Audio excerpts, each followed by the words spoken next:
Good afternoon, everyone. Thank you so much for joining me. I am so happy that you are here with us right now.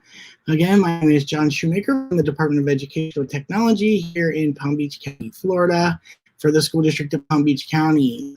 This session, we have an awesome session for you with one of my good friends that I met almost 10 years ago now, 9 years in 2011, when we actually worked when Jennie was a teacher still. In Chicago, we met as Apple Distinguished Educators and worked in the same group together and had a rather interesting 3 or 4 day experience of adults working together and trying to complete projects together. So we became good friends then, and I've loved to watch Jennie grow in her career the past 9 years, as now she's working as the global head of education impact at Google. But before we get started with that, just keep in mind, this is live on YouTube. There is a chat box over there on the right-hand side where you can ask your questions to Jennie, and we will get them answered for you. So please feel free to type in appropriate questions. Remember, there is some moderation over there, so not a lot of capital letters, lots of exclamation points or symbols, emojis, all those kinds of things. It will delete the comment for you, so please keep that in mind as we're going through the stream. But we do want to get your questions. You're going to learn a little bit about what Jennie does, and once you learn what Jennie does, then ask questions about what her experience is like and what her skill set was to get there. So before that, I'm going to introduce our moderator, who is my colleague, Tasha Burke-Peart, and she's going to serve as moderator and ask our questions for this session. So thank you for joining us, Tasha. Go ahead and take it away. Thank you, John, and we are very excited to have Jennie with us today. Like John mentioned, Jennie is the global head of education impact at Google. She's also a best-selling author. She's the founder and president of her nonprofit called Our Voice Alliance. So let's welcome Jennie. We do have some questions that we'll ask her, some pre-populated questions, but just like John said, please, guys, feel free to chat your questions and he'll bring those questions out and we can answer them then. So welcome, Jennie. We're very, very excited to have you here today. Is there anything else in your introduction that you want to dive in and talk about before I start asking questions?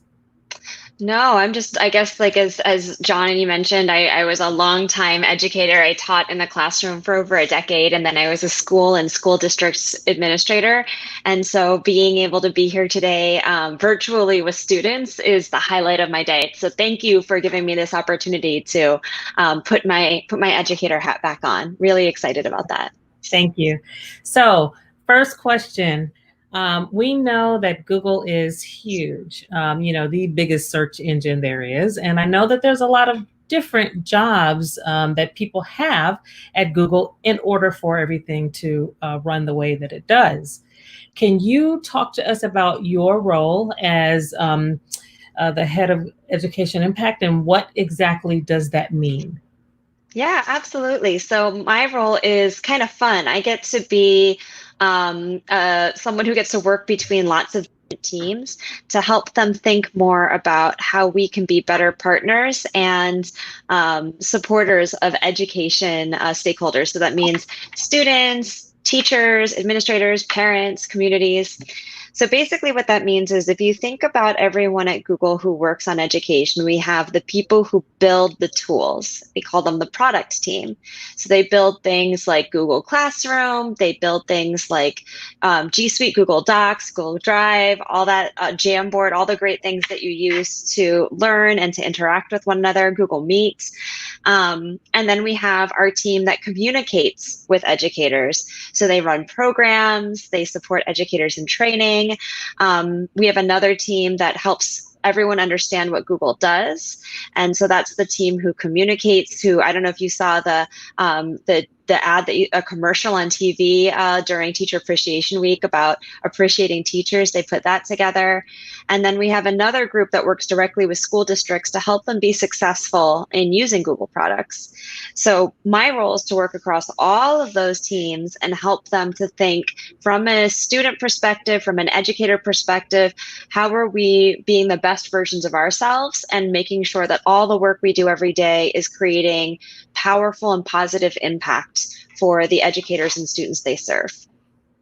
Well, we certainly do thank you for the work that you're doing. I have to say, I got to do a little quick shout out to Palm Beach County, because we probably are the number one in Google certifications. I think we have over 2,400 certifications, level 1 and 2, and some Google certified trainers. So we're definitely excited to be able to use the products for our students' benefit. Can you talk to us about how you got there from being a teacher? That's fascinating. Yeah, so as I mentioned, I taught for a little over a decade. So I taught in Chicago public schools. I taught intermediate math and science, and that's when I met John. And like John, I kind of began my my dive into the deep end with ed tech by taking risks, by saying, hey, I see these areas where I could be a better teacher. I see these areas where I want to create better opportunities for my students. I can tell that the learners in my classroom wanted to do more, wanted to create more, just needed better access. And I saw the opportunity to leverage technology to meet those needs. And so I started kind of breaking the mold and trying things that others weren't trying, taking those big risks, and then sharing it forward. So not just doing it within the silo or the privacy of my own classroom, but blogging, writing what I was doing, giving presentations, supporting my colleagues. And through that work, I grew some leadership, some of my own voice, some of my own courage, moved on to become a coach, a building leader, and then a district administrator. And as I continued to take risks and share my learnings and failings, a lot of times they were huge mistakes. And, John also, is very versed in that too. We have to model when things don't go right as well. I was able to, have larger platforms to share forward. And that grew my professional learning network, my ability to connect with educators all over the world and leaders. And so, one thing led to another. And as I gained more connections and more insights into different parts of the education sphere, I became more and more connected with organizations like Apple or Google. And one thing led to another. And here I am today. You hit on a lot of very, very, very key things. Number one, the ability to take risk and not be afraid to just get out there and do what you believe, and whether or not it is successful or whether or not it's quote unquote failing. But then we know that if it is a failure, it's like, well, what did I do? How can I reassess, and how can I get back in there and try something different? So that is that's really key. And then also I like what you said about the willingness to share. It's important to be able to share, and not, like you said, work in a silo. I want to ask you about your nonprofit. And for those of you watching, and if you're not quite familiar with what a nonprofit is basically just an organization that, like the title alludes, is you're not getting a profit from the organization. The only thing that you're doing is trying to be of service. So you have this nonprofit called Our Voice Alliance. Can you tell us a little bit about what it is and what the goal of the nonprofit is? Yeah, absolutely. So Our Voice Alliance, as you mentioned, is a nonprofit, and the goal of it is to really think about how we are amplifying the marginalized voices and perspectives to improve equity and empathy in education. So to kind of break that down a little bit for everyone, when you look at leaders, not just in education, all around the world in lots of different industries, but of course also in education, you see that often there's only one identity that's represented. more or less, or very, for the most part. And what we wanted to do was make sure that marginalized educators had equitable access to be visible leaders in this space. So when you say, here's an expert on literacy, on mathematics, on innovation, here is an expert who I want to learn from to become a better educator, become a better education leader. As a student, when I look up to my leaders, who do I first see? Who do I see on the cover of books or on TED Talks, giving keynotes at big conferences?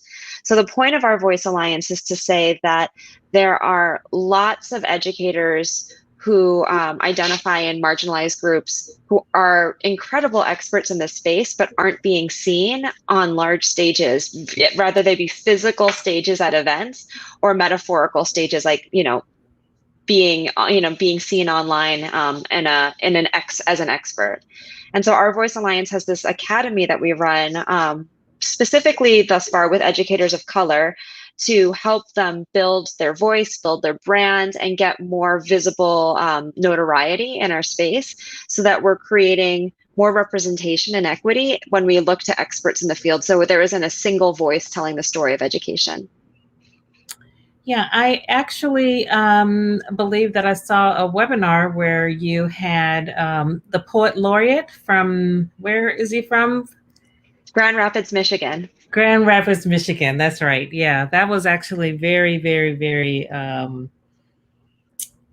uplifting, actually, to watch. Very uplifting. Yeah. So I can tell that this is one thing that you're passionate about. Can you talk to us about your passions, the things that you're passionate about, like what continues to motivate you as well? A lot, so much. So I think that one thing, speaking to the students in the virtual room, is I'm very passionate about helping students find the sweet spot of what their passions are and giving them the tools and access to pursue them.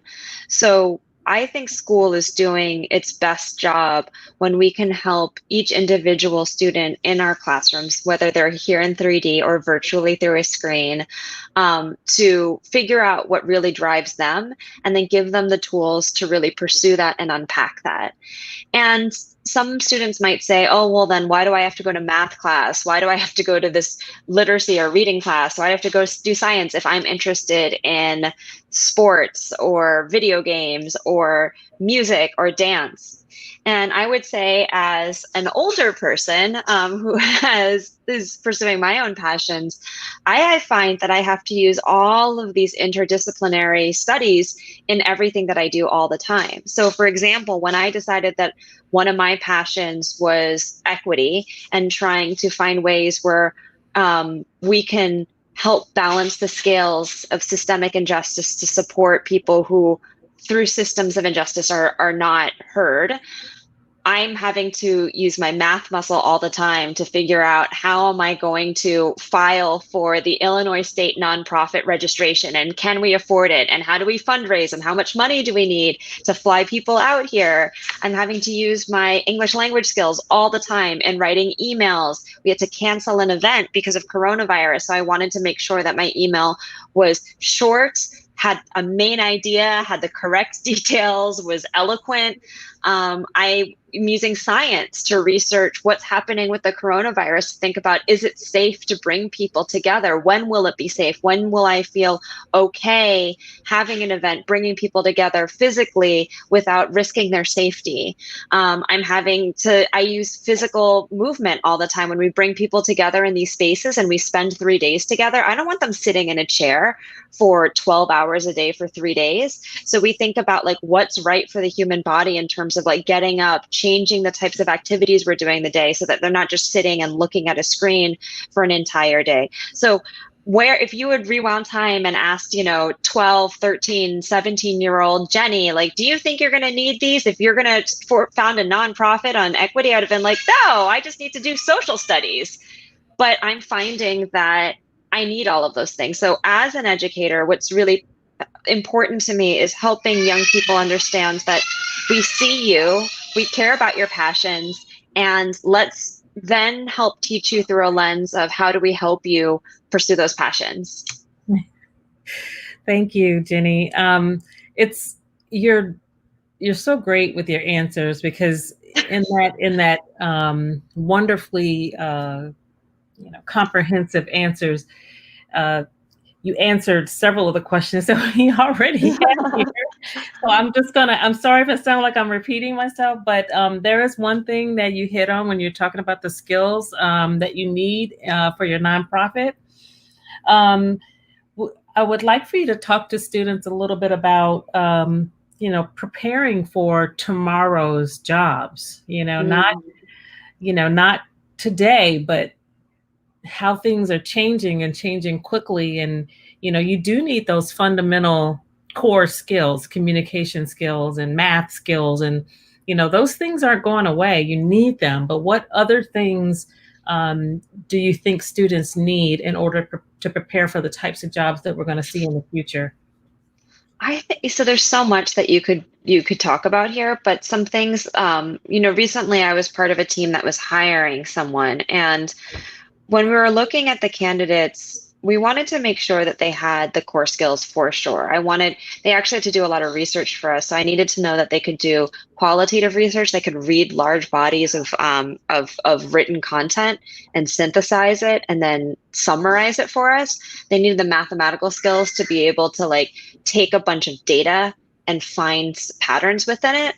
But then I also wanted to know, are they good, essentially, students? And when I was talking to the hiring team, we were kind of really unpacking it of think about high school. And when you have an assignment due and you have a bunch of other things on your plate that you need to do and want to do, how were you successful in getting that assignment done, not only on time, but to the best of your ability? And that's what we were really trying to figure out with the candidates we were looking for, because we had these big assignments we needed them to complete at Google. And so for the students watching, sometimes you might be asking yourself, does this assignment even matter? The actual assignment. So let's say someone assigns to you to read Hamlet and to talk about, the motivation of the secondary characters in Hamlet. And you might say some of you might be like, I love that. That's a dope assignment. I loved Hamlet. That's my jam. But for those of you who are like, am I really going to use this when I grow up? The answer to that is maybe, you might, because again, reading and synthesizing and summarizing are important. But if you do end up in a career where knowing how to do that with Hamlet is not core to that job, the actual activity of being assigned something that may not be the most interesting thing to you is difficult and takes a lot of mental effort, and getting it done by a deadline is a really important skill no matter what job that you enter. Because whether you are a Grammy award-winning artist or a software engineer at Google or running your own business, every single person has a task in their job that they have to do, whether they want to or not, and a timeline to get it done to the best of their ability. And they have to sometimes work with other people to get it done. Sometimes they have to do it on their own. Sometimes they don't have the right resources. And so these things that you're doing in school are actually preparing you for your work life as well. And so when I think about skills that we need to be successful, I would summarize that in resilience. So you don't give up, you're able to handle difficult things. So perseverance and resilience, and the ability to be a self-starter and a hard worker. All right. So I just have one thing to say, and that is preach it. That's all. That's all. I mean, that's all I need to say, because you have hit on every single thing. First of all, I'm a librarian by trade. I work in ed tech, but I was a library media specialist, and those research skills and critical thinking skills and, things that you can't really, some of the things that are intrinsic, like the grit and the perseverance and the ability not to give up. Those are things that we're constantly trying ourselves, as well as trying to help students understand.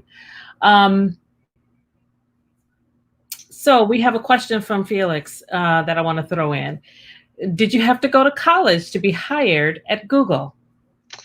That's a great question. I don't know if that is a prerequisite written down anywhere. I'm going to be honest. But I did have to write down which college I went to, and I had to upload my college transcripts to go through the process. So I honestly am not sure if I said, oh, I didn't go to college, I did this other thing instead, if they would have looked at me or considered. But I will say that it is part of the Google application system. And I had to call, I've been out of college for a while. So I had to go look up my college, like call the records office, have them send me my transcripts. And so they do care about your college experience, the grades that you had in college, what you did while you were there. That was part of the process, and they did ask me questions about it. I will also say, as someone who, again, is looking at people in hiring committees at Google and before Google, where they like looking at someone's college education, what they studied is also important to us. Because again, it's about showing the hard work, the effort, the ability of like finishing something to completion, of taking that extra step. So, is there a pathway for some people who they don't go to college and they can be successful? Certainly. And I think it would be naive for me to say not, but I will say you will greatly increase your chances of success by a huge margin by going to college. So speaking of college, you went to college for psychology and for history, and then you got your master's in math. Yeah. So tell us about that transition from psychology and history, those sort of liberal arts degrees, to math.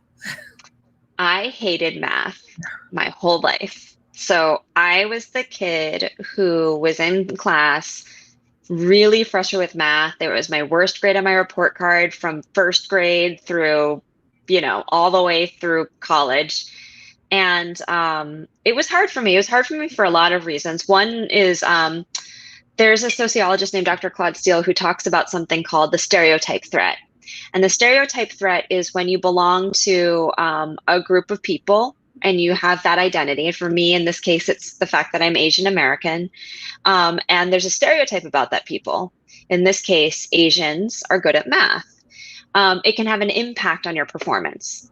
And so my math teacher used to say to me all the time, Jennie, I thought Asians are supposed to be good at math. Why are you so bad at it? And so what it did in some cases, that can actually get the person who's part of that group to do better at it. Like, oh, Asians are good at math. Now I'll go take a math test. Then that person, if they're Asian, might be better at it. But for me, it had the actual opposite effect, where it created all this anxiety and stress in me. So my whole life I spent avoiding mathematics. So I went to college and I was like, what do I not have to do math? I love reading. I love stories. I love people. History is like real stories about people. Psychology is learning about how people think. And I knew I wanted to be a teacher. So I thought, oh, I want to be a history teacher so I could do psychology so I can understand how young people think, and history because I wanted to be a history teacher. As I became a teacher, I actually didn't become a history teacher. I became a grade 4 or 5 teacher. And the thing I hated most about teaching was teaching math. And I would see these young people in my classroom struggling with math, and I'd be like, yep, see, I hate math. Math stinks. It's garbage. But as I was a teacher, so I couldn't say that. And as I continued through my path, I realized actually math isn't awful. It was the way that I had interacted with math. It was my relationship with math that was awful. So I decided, to the point at the very beginning of this conversation, challenge myself and put myself out of my comfort zone. And I knew I had to get a master's degree to continue in my pathway as a career. In education, in some states, having a master's is either required or highly recommended.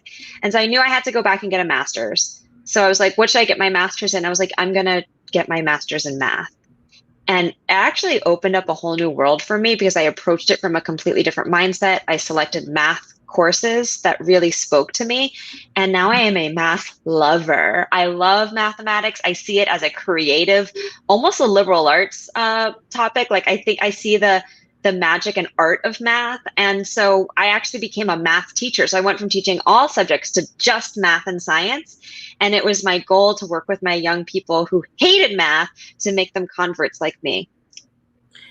You know, that was really like a life lesson that you just spoke about, to be able to see an area of, where you need a little bit more growth, and then to challenge yourself and to go outside of your comfort zone in order to do that. Not many people can say, that the thing that they despise, they turn around and want to get a master's in it. So I do applaud you for that and for sharing. And I think it's important that you've given us something to think about in terms of, where are those areas that you're actually afraid to really look at, look at them and challenge yourself to look at them.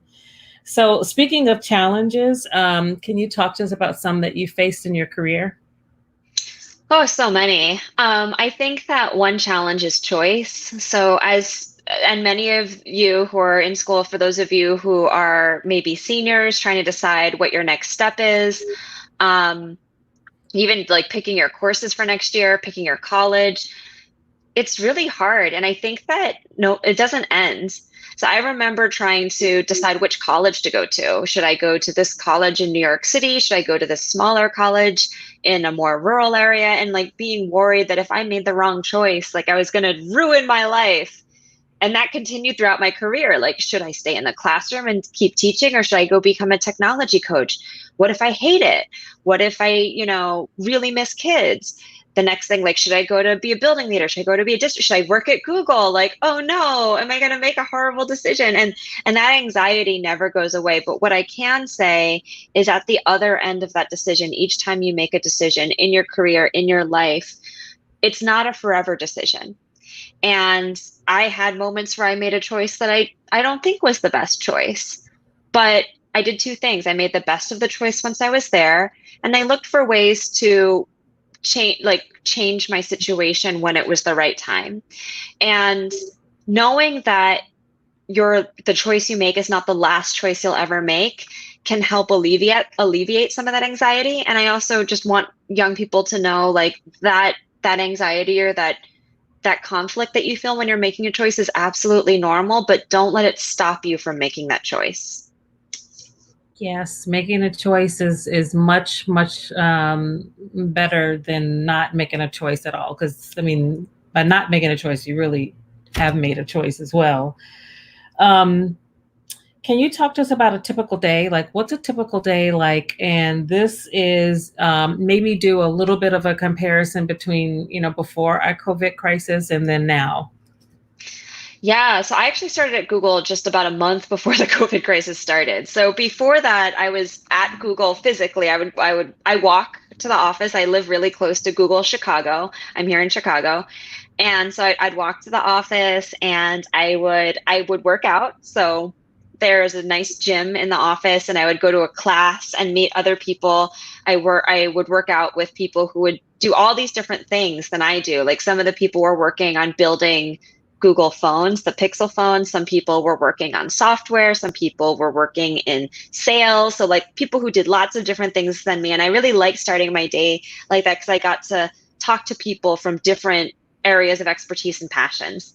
Then I take a shower, get all cleaned up, get dressed, and then I go up to my office, my desk area, and I would have breakfast. So they serve breakfast at Google. So that was really fun. They always had really healthy foods. I could get like an egg white omelet and some like turkey sausage, or if I was feeling a little bit,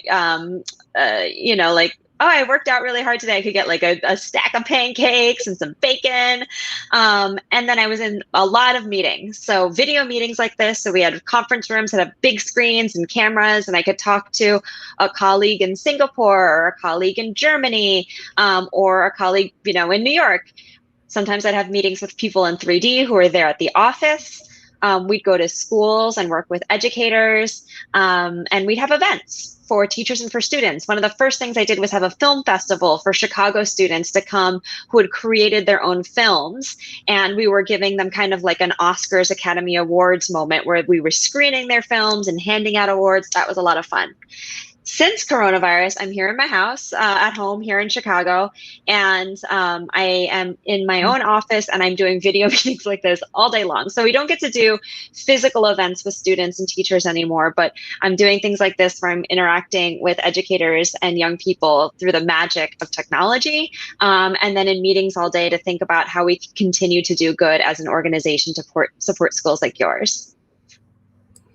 Okay, so I have to always take a second to let everybody know I'm also from Chicago. I love it when I talk to people who live in Chicago. Yeah, so there. You talked about technology. You talked about just the differences in before and after, and talked a little bit about technology, but how have you seen technology change now since when you first started teaching? Oh my gosh, it's changed so much. And I also want to name one thing real quick is that I do have to run after this question. I have another meeting, but I've had so much fun with you guys. So I'll answer this question, and then I'm so sorry. I have to run off, but tech has changed. When I first began teaching, we had so many different things that young people probably have never heard of anymore. We had something called an overhead projector, which you take a clear sheet, we called it laminate, and so you would take a clear sheet of paper or plastic, and you would use a vis-a-vis marker, and you would write it all out, and then the light would come up and show it. And I thought that was like the pinnacle of tech. I actually had a calculator that had clear buttons, so I could put the calculator on my overhead projector and type on it so the students could see what I was typing on my calculator. I thought that was like the top of the line technology. To make photocopies, we actually didn't have a photocopy machine. We had something called a mimeograph, and you would like wind it up, and it would like roll out copies of the worksheet or homework that we were giving to students. We had something called a Scantron, where it was a sheet of paper with like little dots, and so I would bubble in the correct answers and then give kids blank copies. I'd run mine through first to be the answer key, and then they'd run all theirs through. So now that students are using Chromebooks and tablets and Meet to do video chat, like this feels so science fiction to young 21-year-old Jenny fresh out of college using a mimeograph and an overhead projector. Like my mind would have been blown at this point. Jenny, thank you very much for spending some time with us. We do know that you have to run, and I want to just appreciate your honest answers to the questions, and hopefully you've given our students a lot of life lessons. Absolutely. I'm so grateful to be here. Thank you for having me. Yes, thank you as well, Jenny. And we'll be in touch after this. Maybe we can do a little bit more with Google, since we do have the most Google certified educators here in the world. So we would love to work with you guys as well and share our thoughts, and our students love about your products too. So thanks again, Jenny. We're going to continue on and just do our little outro then. But we will be in touch. We are going to be having them do a Flipgrid with their responses. So we'll send you a mixtape with what the students send us as well. So thanks again, Jenny. Have a great day. Thank you, guys. Bye. Take care, everyone. Bye. Awesome. So for students and teachers here, if you we would love to have you share your thoughts of what Jenny was sharing about working at Google. What did you think was interesting? What more do you have to ask her?